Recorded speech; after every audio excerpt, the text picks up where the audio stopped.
Commission আলাদা কোনো সত্তা নয়। কমিশন ব্যর্থ হলে সবাই ব্যর্থ হবে, আমাদের ব্যর্থ হওয়ার সুযোগ নেই, এমন মন্তব্য করেছেন জাতীয় ঐক্যমত্য কমিশনের সহসভাপতি আলী রিয়াজ।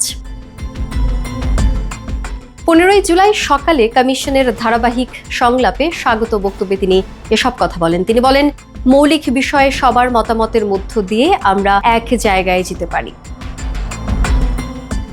আলী রিয়াজ আরও বলেন, সময় অনুযায়ী প্রত্যাশিত অগ্রগতি হচ্ছে না। অনিষ্পন্ন বিষয়ে দ্রুত সিদ্ধান্ত নিয়ে সবাই মিলে জাতীয় সংসদ তৈরির জায়গায় যেতে হবে। তিনি সময়ের স্বল্পতা বিবেচনায় নিয়ে অবস্থানগত নমনীয়তার আহ্বান জানান। তিনি বলেন, কয়েক দিনের আলোচনায় সিদ্ধান্ত নিয়ে কাঠামোগত বিষয়ে একমত হতে হবে। মানুষের প্রত্যাশা অনুযায়ী রাজনৈতিক দলগুলোকে দায় এবং দায়িত্ব অনুভব করতে হবে। মৌলিক বিষয়ে সবার মতামতের মধ্য দিয়ে আমরা এক জায়গায় যেতে পারি।